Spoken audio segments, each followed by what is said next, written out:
add on to that by talking about methods. And obviously, what I go over today won't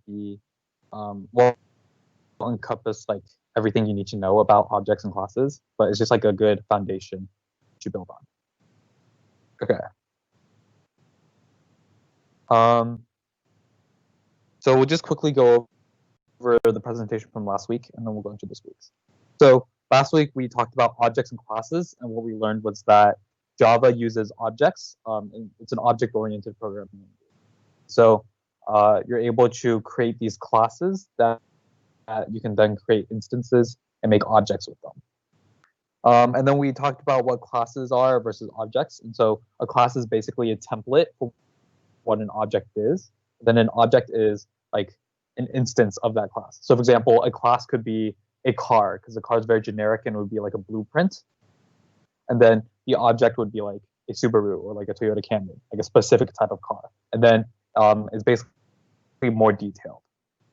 And then here's some examples of objects versus classes. And so a class could be an animal, and then your object would be a cat. And then the class would have methods called walk and sit. And then you can get your object, which is a cat, which is an instance of the class, to perform those methods. And then you'll also have variables in the class that get assigned to the object. So the cat would have these instance variables that are unique to the cat. And then we talked about how to create a class. Basically, you put class and then what you want that class name to be. And then you'll see that in this example, you have these state variables, and they're called fields. And so these initially don't need to be initialized because you can initialize them in a constructor method.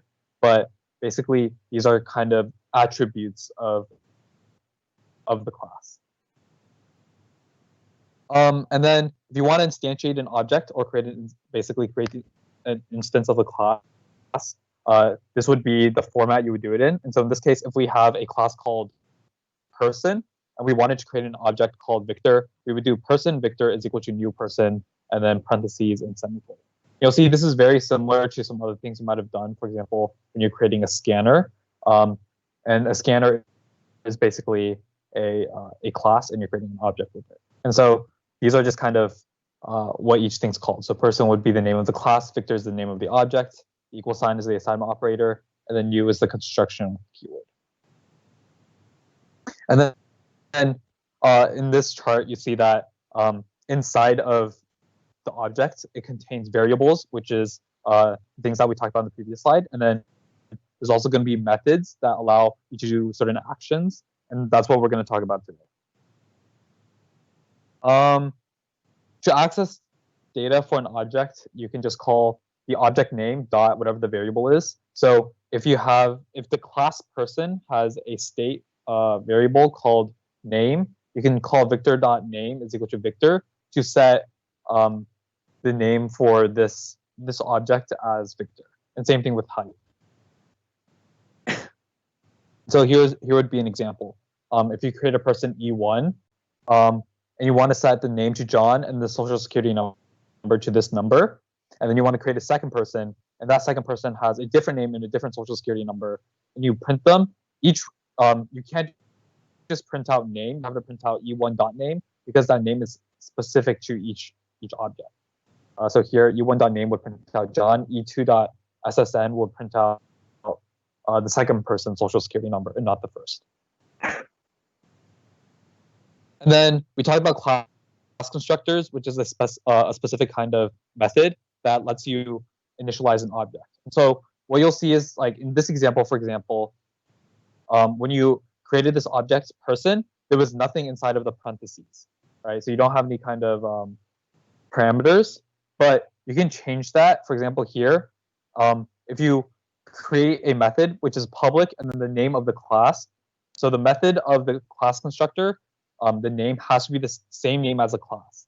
You have public person, and this would be the default one. So the name would be automatically set to default name, and social security number would be set to whatever this is, right? But if you wanted to specify it when you initialize the object, you would do public person, and then inside of these parentheses, you would put what parameters you want to be put in. So for example, here you would want a string n and a string s. So You'll see later, like in the next slide, that when you create an object, you would have stuff in the parentheses, and then you would set the name equal to n and the social security number equal to s. And so in this example, when we create person E1, inside the parentheses, we actually have two kind of parameters. We have Victor and then this string for the social security number. And you'll see that that matches up with the second constructor. So Java automatically knows that when you're initializing the object, you want to use this class constructor. And so it sets name as Victor and then social security number as whatever you put here. And so this is basically how you construct an object with a class constructor. And then, so are there any questions about what you guys went over last week before I move on to the new material from this week? If not, we'll go into methods. Basically, what methods are they're a block of code that runs when you call it. And it's very good because if you want to repeat one block of code over and over again, so for example, if you want to change your name a bunch of times, you can use a method instead of like writing the same code over and over again, and then you could save space and it makes your code like a lot easier. And then basically, what we talked about just like a couple of minutes ago, you would pass data or parameters into the method, and then it would use that data to perform an action or return something. And as we'll talk about later, there are two types of methods in Java. There's static methods and instance methods. And then there's a key difference between those two that's very important when you're working with objects. Okay, so let's first talk about like creating a method. So if you have this class called myClass and you want to create a method, in this case you would put static void my method. And so this is kind of the most I guess basic kind of thing you could do.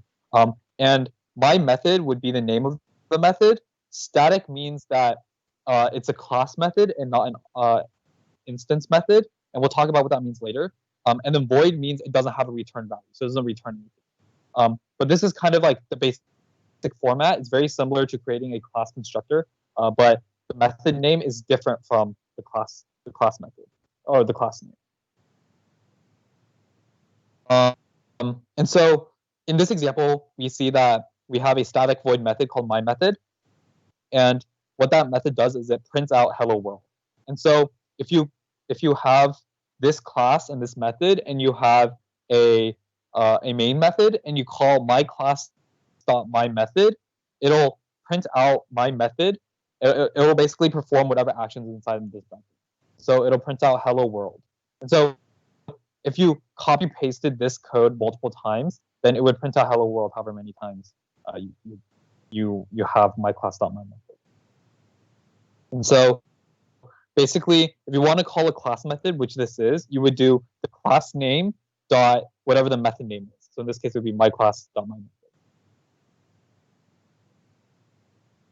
And then so we talked a little bit about like parameters, but parameters are information that can be passed into methods, and they act as variables inside that method only. And so we would put it inside of the parentheses, and then you can add as many as you want. And so in this example, we see that we have a method called print name, and then there are two parameters. The first parameter is a string called string name, and the second one is an integer called age. And so, and we see that inside of the method, we consider these parameters as variables, and we use it inside of the method. And so we would print out the name and a space and an age. And so if we wanted to print name Victor and 5, it would print out Victor space 5 and then Sam space 17. And so like you can see how useful this could be. Rather than having to constantly print out and assign new variables, you can just use the method instead and save a lot of time and save a lot of space. Are there any questions so far about creating methods, calling methods, or adding parameters? Okay. So basically, the past couple of examples we've seen are they have a keyword called void, and that means that there's nothing's being returned from the method. Instead, all you're doing is you're doing whatever actions the method says you want to do. But if you want the method to return a value instead, you would use a data type such as int string instead of the keyword void, and use the return keyword. And so an example here would be static int my method, and then so you'll see that instead of having void, we have integer, and then we have a parameter called int number. And so instead of like system.out.println number, we just simply return the number. And so if we look at our main method, what we do is we do system.out.println my method 5, and my method 5 returns what this number is, so returns 5, and so it would just output 5. And you'll see that in this example, the class that we're using, my class, has both the method and the main method. And so this is very clearly a class method, especially since it also has static. Are there any questions about kind of return values? And so if, for example, this was string, if this was like, actually, if this was still integer, and instead you put return number times 5, if you do my method 5 inside here, you would print out 25 because it would return the number times 5. Yeah. So here's a more or a better example. Here we have static string check age into age, and so we see that we're returning strings, and so you'll see all of these return keywords, all these return lines. You're returning a string, right? And then the parameter that we're putting in is an integer, and so that's why in the main method we have all the parameters as integers. And if you don't have integers, you'll return an error instead. So you have to make sure that the parameters match whatever you're putting in. And what you'll find is that when you reach a return call, like for example here, if you reach return minor, it exits the method, so it doesn't execute anything else. So in this case, if age was less than 18, you would return minor, and then you would exit the method, so you wouldn't return old as well. So that's why return methods, like when you do returns, you're never going to return more than one thing, because once you reach a return, it exits the method. And so for these two examples, my class.check age 16 is less than 18, and so you would return minor, and you would print out minor, and then you would exit the method. And then the second one, you would first check the if statement. Age, in this case, which is 20, is not less than 18, so you would not return minor, and then you would go into the next line, and you would return old instead. So this main method would output minor, and then on the next line, it would output old. And so we've kind of talked about void methods versus return methods and kind of the difference in how you can return values instead of just performing actions. And then the second distinction to know for methods is the difference between instance methods and static methods. And so instance methods are methods that require an object to be created. And so you'll see for all of these past examples, they're not instance methods because in the main method, you didn't need to create an object of my class in order to call these methods. But so those are called static methods, where you can call it without creating an object.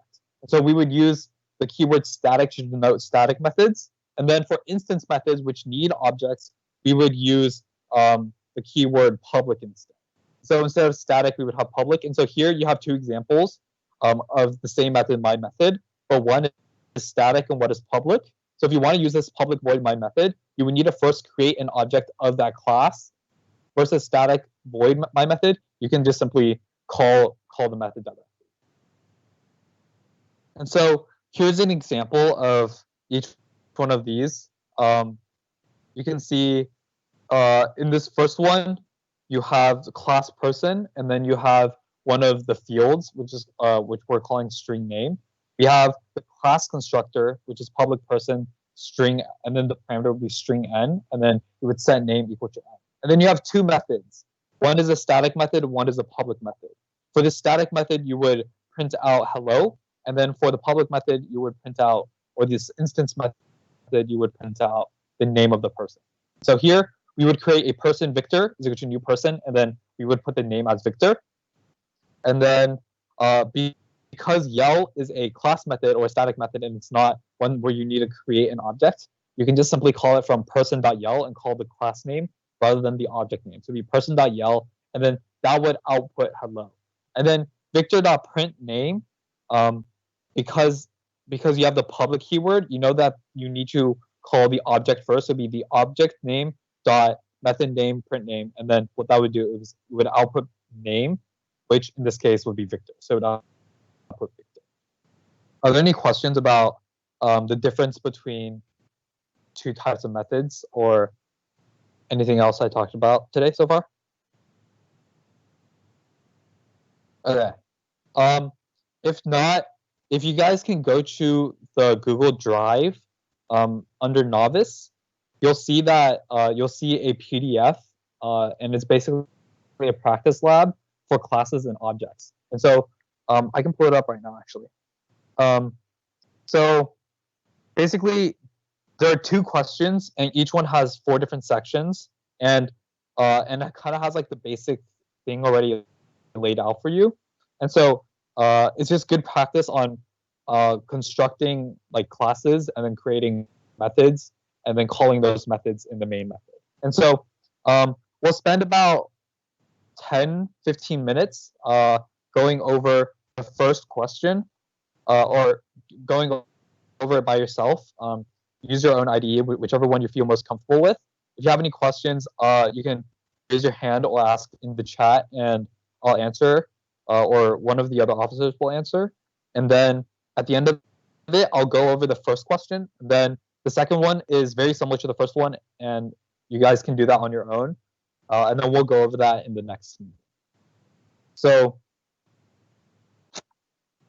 yeah, so we'll spend the next 10 to 15 minutes kind of practicing what we talked about the past 2 weeks. And then you can always pull up the PowerPoints if you need kind of reference on how to do certain things.